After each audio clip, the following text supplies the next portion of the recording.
Shalom à tous, bonjour, bonsoir selon l'heure à laquelle vous allez écouter ce partage. Bienvenue une fois de plus sur notre chaîne, Simama, le Dieu de Dieu. Alors nous méditons aujourd'hui sur notre série, les balades proverbiales du philosophe de Yeshua, qui est une série qui nous permet d'étudier chaque jour que Dieu a créé un chapitre du livre de Proverbes. Pourquoi? Parce qu'on a 31 proverbes et chaque proverbe en fait peut être mis peut être utilisé pour son jour. Par exemple, nous sommes le 21, et ce 21, alors nous allons profiter de l'occasion pour méditer dans Proverbe, le chapitre 21. Dans le Proverbe chapitre 21, il est écrit au verset 1, le cœur du roi est un courant d'eau dans la main de l'Éternel, il l'incline partout où il veut. C'est ça qui nous donne encore l'information sur l'autorité.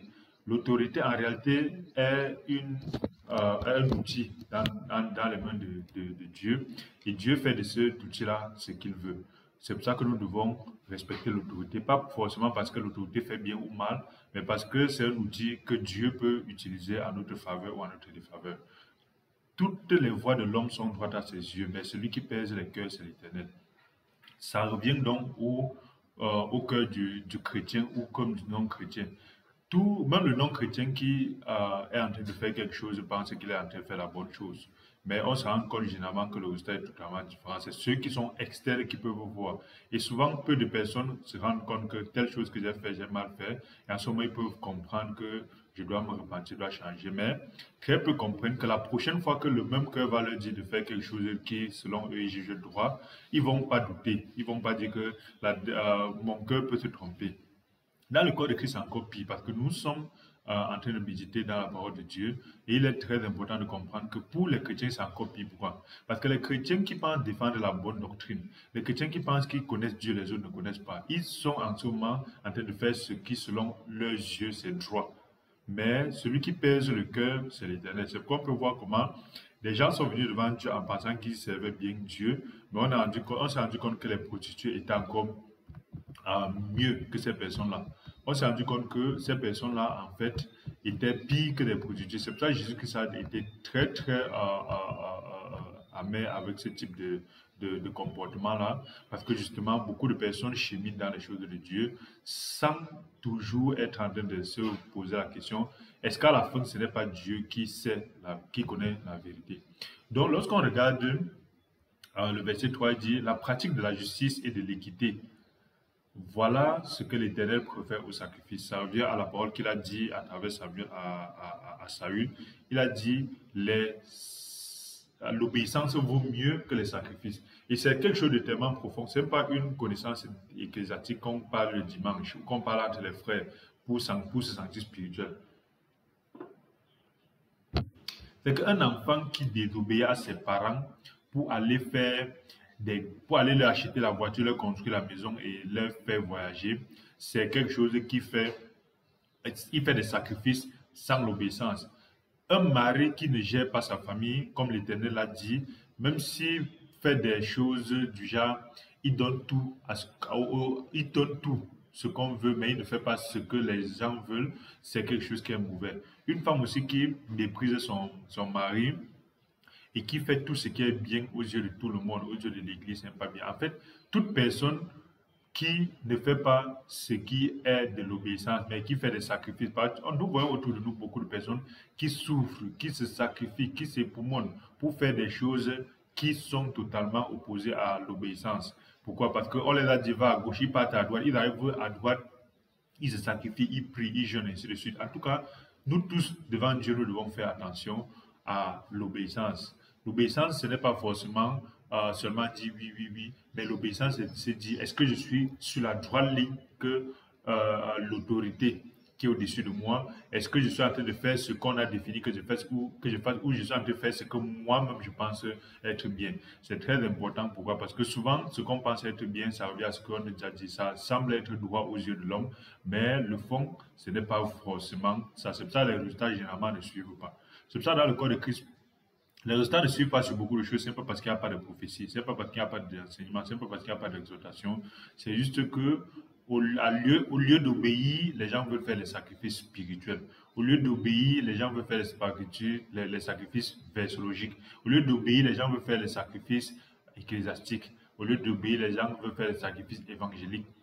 Alors que l'obéissance est encore totalement simple. L'obéissance, c'est la première chose qu'un chrétien devrait avoir. Maintenant, obéir à quoi? C'est très important pour comprendre l'autorité. Et verset 4 dit, des regards hautains et un cœur qui s'enfle. Cette lame des méchants, ce n'est que péché. Le cœur qui s'enfle, c'est très important. C'est pourquoi hier nous avons vu dans la méditation proverbiale du 20 que le cœur qui s'enfle est un cœur qui est tellement méchant parce que ça va finir par créer beaucoup de problèmes.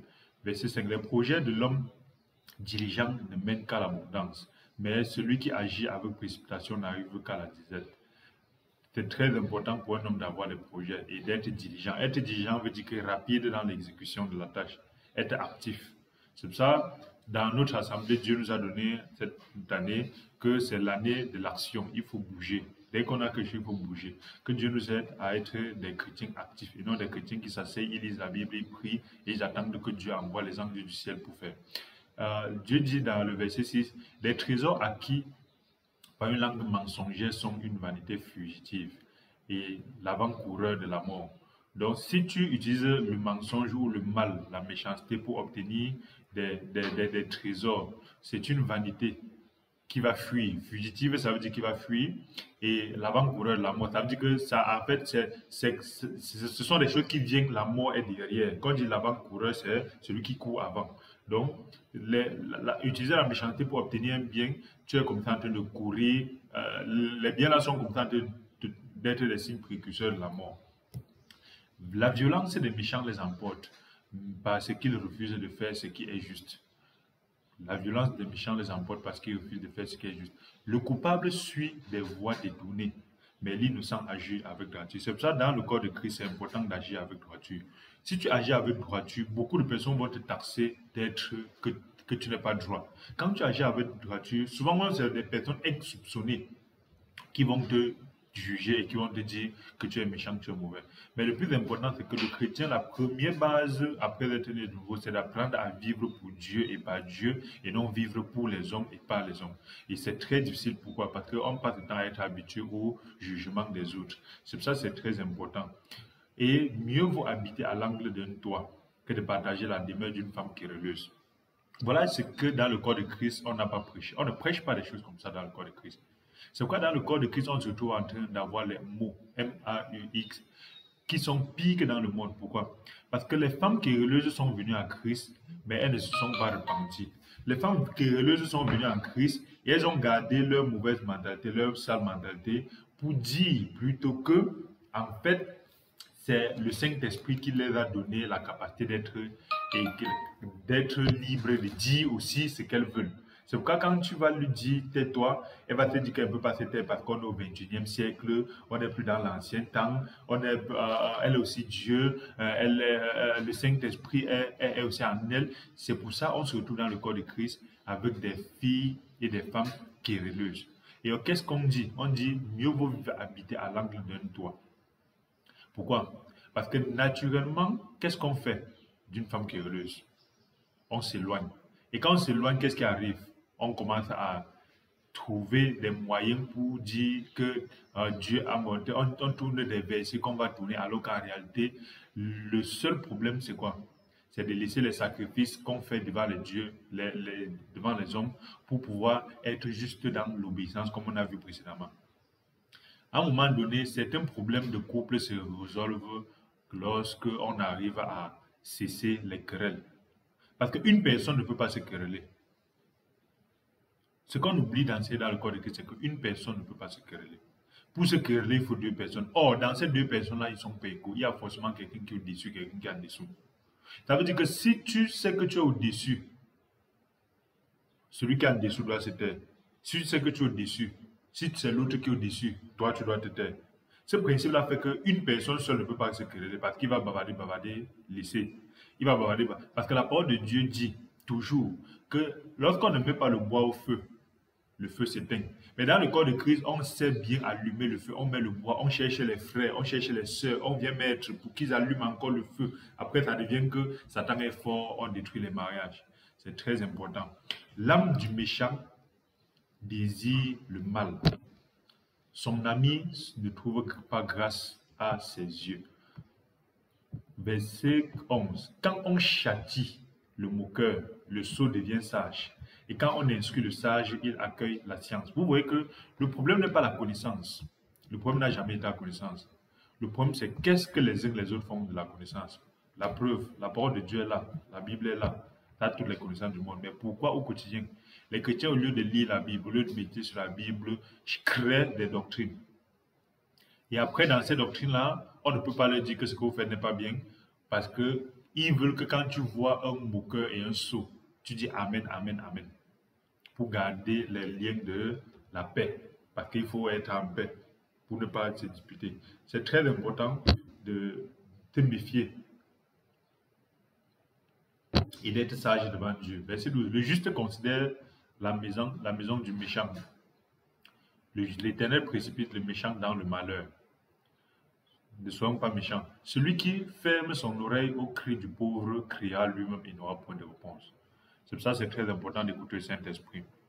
Si quelqu'un manque, ne laisse pas cette personne-là dans le manque si tu peux donner. La parole de Dieu le dit. Mais dans le corps de Christ, on a vu des gens qui peuvent laisser leur frère mourir. Non, parce qu'ils ont des... Non, le frère, je ne m'entends pas avec lui. On n'a pas les mêmes doctrines. Il n'est pas de mon église. Autour de toi, il ne faut pas aider les gens parce qu'ils carrent avec toi. Il ne faut pas aider les gens parce qu'ils sont... Parce que on a vu d'autres chrétiens qui aider les gens qui sont les païens. On a dit aime ton prochain, on n'a pas dit aime ton voisin ou ton frère de l'église. En tout cas, lorsqu'on continue, le verset 14 dit un don fait en secret apaise la colère, et un présent fait en cachette calme la fureur violente. Combien de chrétiens connaissent faire les dons en secret? Combien de chrétiens connaissent faire les présents? Frères et sœurs, Dieu est un monde complet. Le monde de Dieu est un monde complet. Parce que lorsqu'on regarde en réalité, lorsqu'on étudie la physique, c'est pour ça que envoyons les enfants à l'école parce que l'école est bien. Lorsqu'on étudie la physique, on se rend compte que les gens, et l'école est bien, mais Dieu aussi est encore plus puissant que l'école. Pourquoi? Parce que dans le monde, on a divisé la physique en deux. L'infiniment grand, ça veut dire la planète Terre, les autres planètes, le soleil, jusqu'on monte, les galaxies, les trucs ça. On a divisé aussi l'infiniment petit parce que, frère et soeur, tu sais que toute chose est faite de matière. Et lorsqu'on casse dans la matière, on entre dans les molécules. Lorsqu'on casse les molécules, on entre dans l'atome. Lorsqu'on casse dans l'atome, on entre dans le neutron. Lorsqu'on casse le neutron et les protons, on entre dans les électrons, ainsi de suite, ainsi de suite. Imagine quoi, on casse ça, on part dans quoi? On casse, on part dans quoi? On casse dans quoi? Il y a une limite que la science n'a pas pu encore casser. Mais plus on casse, on descend, plus on entre jusqu'à on part où? On se rend compte que une des choses qui nous marque, c'est que dans une cellule humaine, il y a autant d'éléments que dans toute la galaxie. C'est vrai que dans le cerveau, ça va faire erreur, ça va clignoter erreur. Mais la science nous dit que le contenu des informations qu'il y a dans une cellule humaine, c'est plus grand que toutes les molécules qu'il y a dans la planète, dans l'espace. Ça peut générer autant de choses qu'il y a dans l'espace. Ça veut dire qu'en réalité, que l'infiniment petit contient l'infiniment grand. Donc, le monde, avec la sagesse, a divisé l'infiniment grand et l'infiniment petit. Mais en réalité, dans le monde de Dieu, tout ça, c'est la même chose. L'infiniment grand est contenu dans l'infiniment petit et l'infiniment petit est contenu dans l'infiniment grand. Ça devient donc une seule chose. Et dans ce cadre-là, c'est pourquoi il est important de comprendre que les principes de Dieu sont des principes qui sont complets. En méditant la parole de Dieu, on n'a plus besoin d'autre chose parce que ça contient tout. Or, si tu limites la parole de Dieu à la récitation biblique, à la récitation des versets et à la récitation de ce qu'on m'a dit à l'église, ce que le pasteur a dit, si toi-même tu ne lis pas ça et n'intègres pas ça dans ton quotidien, c'est même pas intégrer à faire le bien et le mal, c'est pas le monde du bien et du mal, je respecte la loi, je respecte pas, non, mais c'est de dire que mais Dieu me dit que je dois apprendre à faire les présents, à donner les cadeaux aux gens. Est-ce que je le fais? Tu intègres ça, tu n'as pas besoin de dormir à l'église ou de faire les nuits de prière pour faire ça. Donc la vie quotidienne, minute par minute, est indiqué dans la Bible parce que la Bible, c'est le manuel de fonctionnement de l'être humain. Donc, c'est pour ça que quand nous lisons la Bible, ne restons pas seulement les versets. C'est pour ça que dans les balades proverbiales, nous comprenons les choses que Dieu dit simplement et nous continuons. Le verset 15 dit, c'est une joie pour un juste de pratiquer la justice, mais la ruine est pour ceux qui font le mal. Dieu ne fait que dire, le méchant ne doit plus faire le mal. 16. L'homme qui s'écarte du chemin de la sagesse reposera dans l'assemblée des morts. Donc, tu fuis la sagesse, tu vas te retrouver dans le chemin de si je savais. Celui qui aime la joie reste dans l'indigence. Celui qui aime le vin et l'huile ne s'enrichit pas. Et aujourd'hui, on se rend compte que des gens donnent leur valeur dans la boisson. Et celui qui aime le vin, ça veut dire qu'il aime la boisson. L'huile, c'est quoi? C'est très important. L'huile aussi peut être compris ici par le bavardage chrétien de j'ai le Saint-Esprit, je fais les choses de Dieu. L'huile aussi peut dire, il y a beaucoup de chrétiens qui sont dans l'indigence, qui aiment rester dans l'indigence parce qu'ils sont sous, ils sont dans le vin. Il y a d'autres chrétiens qui aiment rester dans l'indigence parce qu'ils disent qu'ils ont l'huile.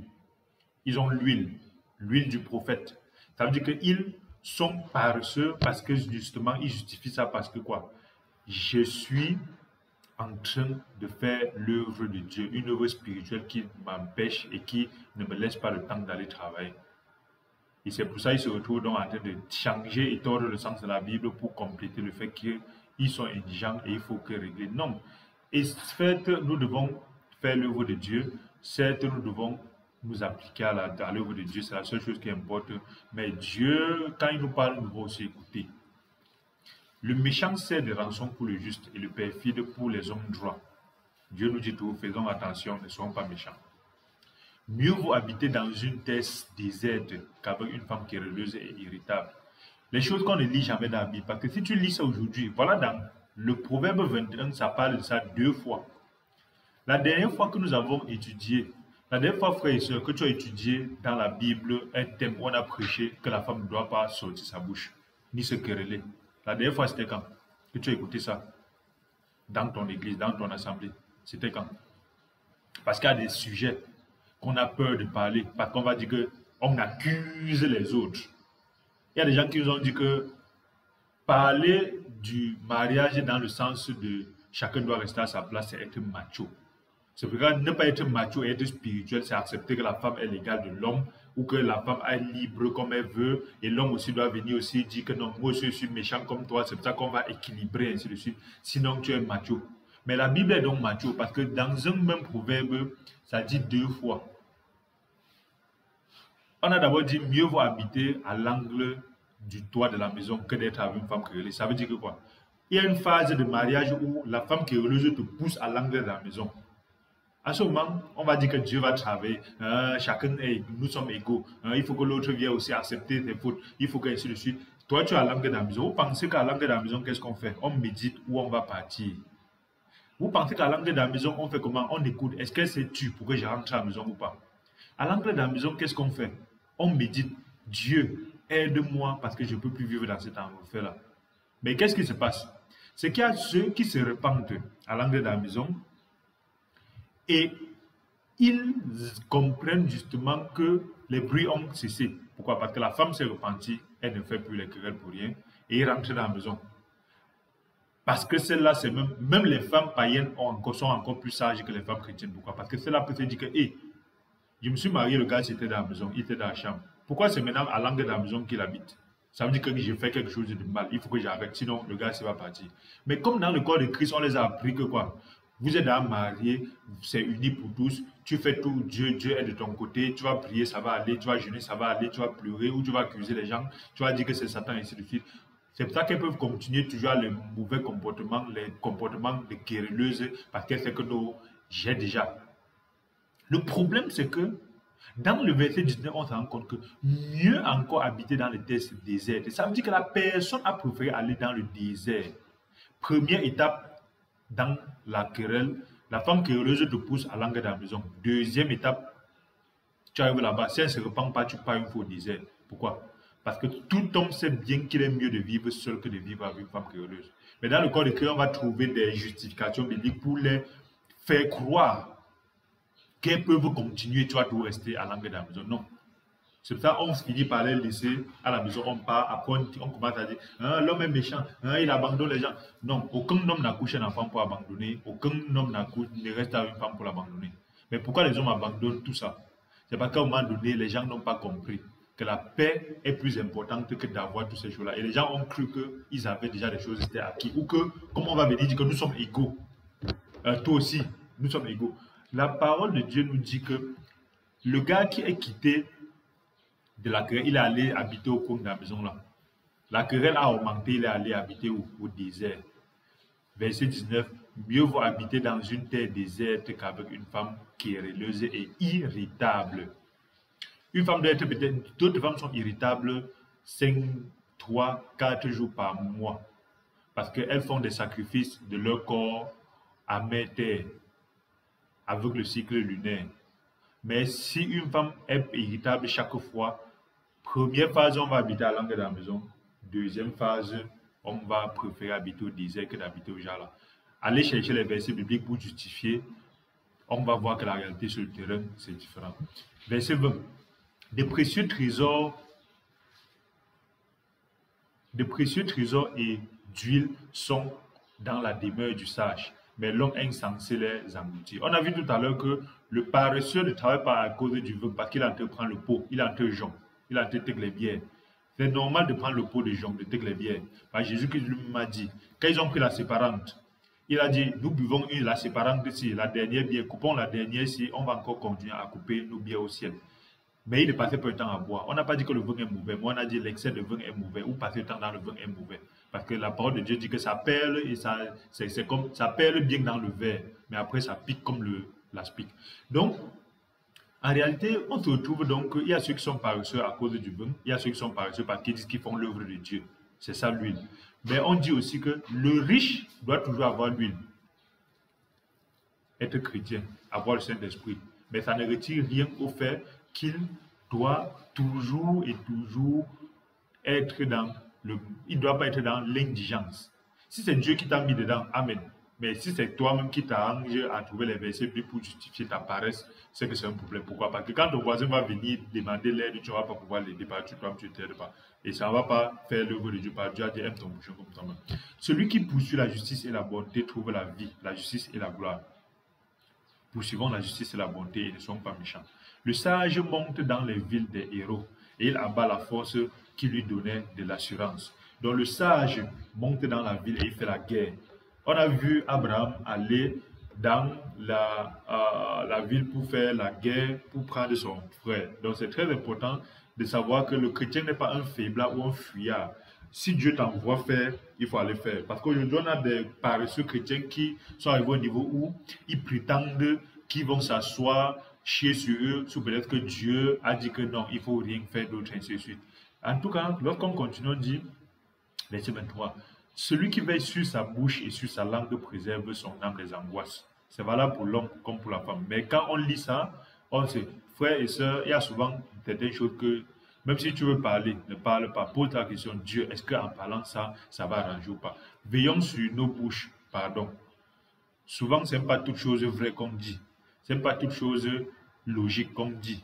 Ce n'est pas toutes vérités ne sont pas bonnes à dire. Apprenons à comprendre, est-ce que le mouvement sert bien? Est-ce qu'en disant ça, ça va aider ou pas? Est-ce que ça va perdre le frère ou ça va... apprenons même certaines choses. Certaines disputes viennent du fait que les gens n'ont pas contrôlé. Tu peux dire quelque chose à un temps, ça crée la dispute. Tu dis la même chose 2 minutes plus tard, ça ne crée pas de dispute. Apprenons à comprendre les circonstances.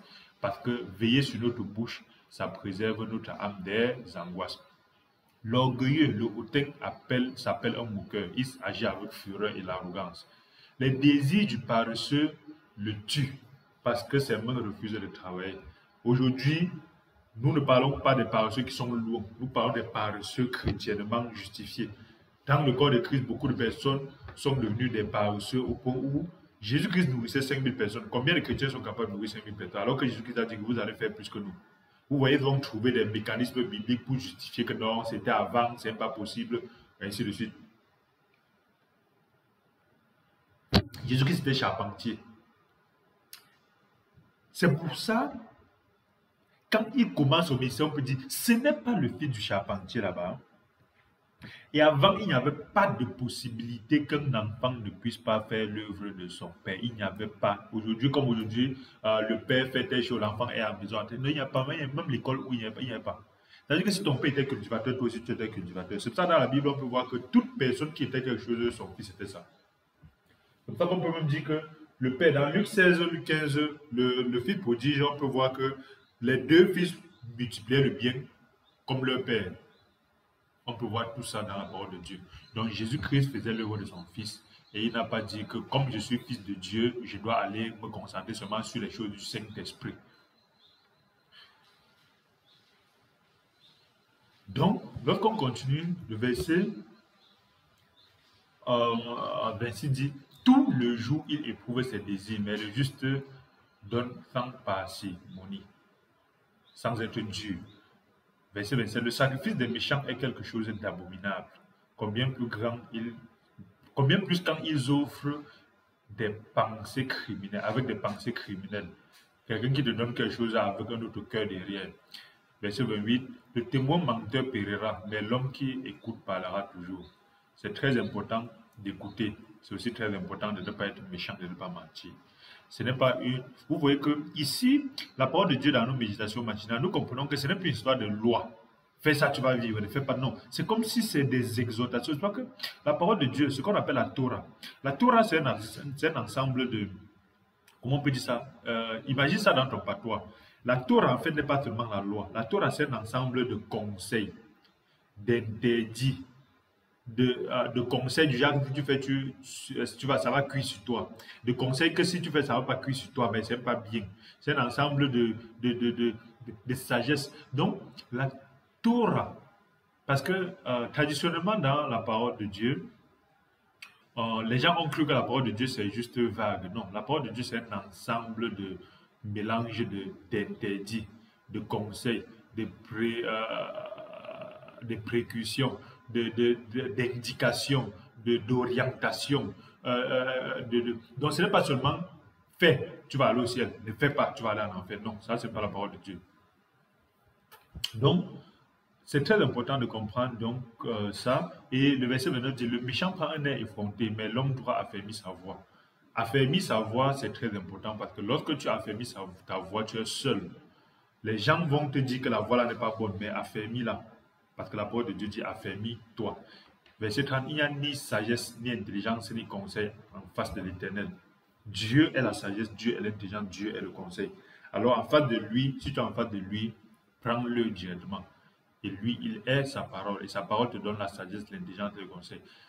Cette méditation que nous faisons, est-ce que ça ne serait pas source de sagesse? Est-ce que ce n'est pas source d'intelligence? Est-ce que ce n'est pas source de conseil? Puisque ça vient de Dieu. En méditant bien, frère, tu vas tirer. Nous tirons toute la sagesse, toute l'intelligence, tous les conseils possibles. Parce que ça ne vient pas de nous.